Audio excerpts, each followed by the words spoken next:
Hello everyone, welcome to our channel. वही markets में फिलहाल में हमें बहुत बड़े बड़े मूव्स दिखाई दे रहे हैं और बहुत बड़ी डाउनसाइड भी हमें मार्केट में अनएक्सपेक्टेडली दिखाई दी फ्राइडे को। और कौन से ऐसे फैक्टर्स थे जो मार्केट पर अभी इंप्लीमेंट हो रहे हैं और उनका इफेक्ट मार्केट पर हो रहा है। और क्या ये अगस्त सीरीज, मतलब ये जो अगस्त एक्सपायरी रहेगी, काफ़ी लोग ऐसे होते हैं जो एक्सपायरी टू एक्सपायरी काम करते हैं, मतलब या फिर इंडेक्स फ्यूचर्स में काम करते हैं या फिर ऑप्शंस में भी एक्सपायरी में काम करते हैं। तो उनके लिए ये जानना काफ़ी इंपॉर्टेंट होता है कि ये एक्सपायरी कहाँ पे एंड होगी या फिर कैसी रहेगी। अभी अगर देखा जाए तो इस एक्सपायरी में या फिर अगस्त सीरीज में भी सबसे बड़े जो फैक्टर्स है जिनका मार्केट पर इम्पैक्ट हो रहा है, उसमें अगर देखा जाए तो हम सबको यही लग रहा था कि शायद ये इजराइल हमास का जो वॉर कंडीशन है वो शायद बढ़ सकते हैं, क्योंकि अभी फिलहाल ही में जो हमास के जो कमांडर थे उनको मार दिया गया था इजराइल की तरफ से। और ऐसे लग रहा था कि शायद उसमें ईरान कुछ पार्ट ले सकता है या फिर ये जो चीज़ें हैं ये और एस्केलेट हो सकती है और उस एस्केलेशन के कारण और क्राइसिस या फिर और कुछ बड़ी चीज़ें हो सकती है जिनका इम्पैक्ट मार्केट पर हो सकता है। और अगर देखा जाए तो सारे मार्केट्स का ध्यान वहीं पर था कि कहाँ से कुछ अगर आता है तो मतलब कुछ अगर न्यूज़ इजराइल की तरफ से आती है या फिर हमास की तरफ से आती है या फिर ईरान की तरफ से आती है। लेकिन अभी अगर देखा जाए तो वैसा कुछ भी न्यूज़ नहीं आई।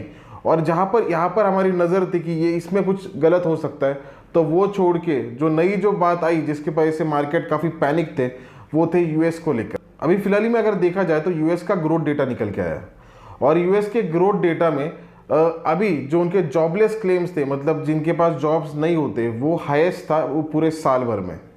मतलब पूरे साल भर की हाईएस्ट जॉबलेस जो क्लेम्स थे वो अभी निकल के आए हैं। तो ये काफ़ी शॉकिंग था मार्केट्स के लिए। एक्चुअली मार्केट क्या सोच रहे थे, अभी कुछ दिन पहले ही फेड की मीटिंग हुई थी और उसमें भी सब यही बोल रहे थे कि अभी जो यूएस मार्केट्स थे उनमें अच्छी ग्रोथ दिखाई दे रही है। और कुछ दिनों से अगर देखा जाए तो यूएस मार्केट्स काफ़ी ऊपर भी थे। अगर आईटी सेक्टर देखा जाए तो उनका आईटी सेक्टर भी काफ़ी स्ट्रांग था।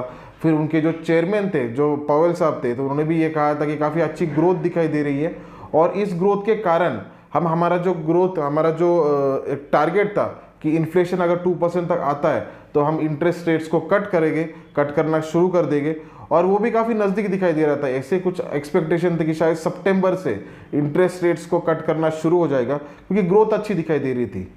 और उसी के बीच में एक जो ये जॉबलेस क्लेम्स का जो डेटा निकल के आया कि एक साल भर में सबसे ज़्यादा जॉबलेस क्लेम्स अभी निकल के आए, तो एक काफ़ी शॉकिंग था मार्केट्स के लिए। और यूएस का जो पीएमआई इंडेक्स था, मतलब पीएमआई इंडेक्स क्या होता है? पीएमआई इंडेक्स वो होता है कि ग्रोथ की कैसी चल रही है या फिर किस तरीके से प्रोडक्शन चल रहा है, किस तरीके से मैन्युफैक्चरिंग चल रही है, उसका एक डेटा, एक पीएमआई इंडेक्स होता है। तो वो अगर 50 के ऊपर अगर रहता है तो वो काफ़ी अच्छा माना जाता है। मतलब 50 के ऊपर अगर रहता है तो मतलब इकोनॉमिक एक्सपांशन में चल रही, मतलब और अच्छी चल रही, ग्रोथ भी अच्छी चल रही है। और अगर 50 के नीचे अगर रहता है तो फिर वो कॉन्ट्रैक्शन में बोला जाता है। कॉन्ट्रैक्शन मतलब कुछ हद तक स्लो डाउन इकोनॉमी में चल रहा है। तो वो एक्चुअली 50 से कुछ हद तक नीचे भी नहीं थी, वो 46.8 थी, जो काफ़ी ख़राब थी। और ये डेटा निकल के आने के बाद फिर मार्केट्स में बहुत बड़ा फॉल हमें वर्ल्ड वाइड मार्केट्स में दिखाई दिया। इंडियन मार्केट्स में भी दिखाई दिया, उसी के तरह से Taiwan market, Japanese market, US market, सब मार्केट्स में हमें बहुत बड़ा तनाव दिखाई दिया। क्योंकि ये डिनोट कर रहा था कि शायद क्या ये वापस यूएस का जो रिसेशन का जो एक खतरा था, जो काफ़ी दिनों से टल गया था, अभी करीबन 1.5 साल हो गया था कि यूएस की इकोनॉमी में हम वापस वो चीज़ें डिस्कस नहीं कर रहे थे कि रिसेशन आ सकता है या फिर ऐसा कुछ आ सकता है। और हर कोई ऐसा ही था कि अभी ये यूएस इकोनॉमी जो है काफ़ी अच्छी हो गई, काफ़ी बेहतर हो चुकी है और ऐसे ही ये चलती रहेगी। लेकिन अचानक ये न्यूज़ आने के बाद फिर कुछ हद तक तनाव बढ़ गया और उसी के कारण फिर ये चीज़ें अभी निकल के आ रही कि शायद आगे जाके रिसेशन आ सकता है या फिर रिसेशन का खतरा है। लेकिन ये खतरे की वजह से फिर काफ़ी कुछ हद तक प्रेशर में मार्केट्स हमें दिखाई दिए। और उसी के साथ में एक जो टांगती तलवार हमेशा रहेगी वो अभी है कि इजराइल और हमास, इनके बीच में और ईरान जो अभी ऐड हो चुका है, तो इन तीनों में अभी कैसे की चीज़ें सॉर्ट होती है, या फिर ये अगर सॉर्ट होती है और शांति होती है या फिर कुछ अगर एस्केलेट अगर होता है तो उसके वजह से वो एक काफ़ी ट्रिगरिंग पॉइंट रहेगा मार्केट्स के लिए। अगर ऐसी कुछ चीज़ें अगर निकल के आती है तो वो हमेशा, मतलब ये एक तो ये यूएस का डेटा है जो काफ़ी पहले ही काफ़ी ट्रिगर करने लायक है इंडियन मार्केट्स के लिए। और उसके साथ में अगर इजराइल या हमास या ईरान की तरफ से अगर कुछ ये आता है कि सेंटेंस कि हम ये, और जिससे ऐसे लगता है कि ये वॉर एस्केलेट हो सकता है, तो फिर ये उसमें एक और ज़्यादा फायर ऐड करेगा और फिर बहुत बड़ी इसमें प्रेशर में मार्केट्स हमें दिखाई दे सकते हैं।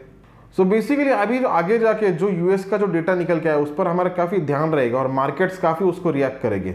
तो आपका भी यूएस का कैसा डेटा निकल के आता है, और वो अगर आपको हमेशा जानना होगा तो हमारा जो फ्री टेलीग्राम चैनल है उसकी लिंक इस डिस्क्रिप्शन में दी गई है, आप उसको फॉलो कर सकते हो। उसमें सारी कुछ चीज़ें अपडेट्स मैं करते रहता हूँ, वो पूरी तरीके से फ्री चैनल है। और आपका और एक जो ध्यान रहना चाहिए, अभी वर्ल्ड इकोनॉमी को लेकर काफ़ी कुछ चीज़ें काफ़ी कुछ पैनिक में है, तो इजराइल, ईरान, हमास, इन पर भी क्या कुछ चीज़ें चल रही है उस पर भी आपका ध्यान रहना चाहिए। कुछ भी अगर स्टेटमेंट आता है तो बुरी तरीके से इम्पैक्ट भी हो सकता है मार्केट्स के लिए, और अगर कुछ चीज़ें ये एस्केलेट अगर नहीं होती है तो मुझे ऐसे लगता है कि वापस मार्केट्स अपना जो एक ट्रेंड था वो ट्रेंड को कंटिन्यू करेगा और ऊपर रह सकते हैं। लेकिन अभी फिलहाल ही में काफ़ी कुछ चीज़ें रिटेलर्स या इन्वेस्टर्स के हाथ में नहीं है, काफ़ी कुछ जो चीज़ें हैं वो ग्लोबली न्यूज़ इम्पैक्टेड ज़्यादा रहेगी। और ये जो एक पहला जो इंस्टेंस था कि यूएस में शायद रिसेशन, ये अगर ना बढ़े तो फिर बहुत अच्छा रहेगा यूएस की इकोनॉमी के लिए भी, और यूएस को इकोनॉमी के फॉलो करते करते हर कोई बाकी के अन्य इकोनॉमीज के लिए भी। तो हमारा यही ध्यान रहेगा कि आने वाले टाइम में कौन से अपडेट्स मार्केट के लिए निकल आते हैं और उसका इम्पैक्ट मार्केट पर कैसे रहता है।